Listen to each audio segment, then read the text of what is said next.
Kita ng GMA Network, bumaba, bunsod ng pagbaba ng ad revenues. Bumaba ang kita o profits ng GMA Network, bunsod ng bumababa at kumukonting advertising placements. Dahil na rin sa nagbabagong paraan ng paggamit ng media ng publiko. Inulat ng Kapuso Network ang pagbaba ng net income nito sa unang siyam na buwan ng 2024. Kung ibabahagi, nakakuha ang GMA ng 10% ng pagbaba ng revenues nito sa 12.46 billion pesos dahil na rin sa nagiging kaunti na lang ang paglagay ng ad sa free TV sa panahong ito. Sinasabi rin ng GMA na ang kita sa advertising ay bumagsak ito noong nakaraang taon.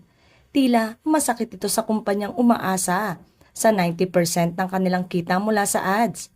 Sa kabila nito, bumabawi ang GMA sa kanilang presensya sa digital platform kung saan karamihan sa mga manonood ay doon tumutungo na nagresulta naman sa pagtaas ng kita nito dahil naman sa mas bumubuting panonood ng ilan sa mga digital channels nito gaya ng Kapuso Stream habang inilunsad naman ang YouTube channel ng GMA Pictures upang ihatid ang ilan sa mga pelikula nito sa publiko.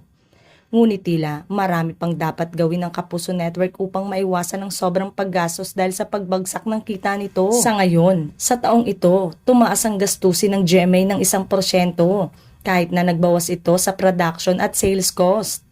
Sa makatuwid, habang pinapataas ng GMA ang kanilang production, kailangan pa rin itong magbayad ng higit pa para sa mga pasilidad, serbisyo at mga lisensya nito.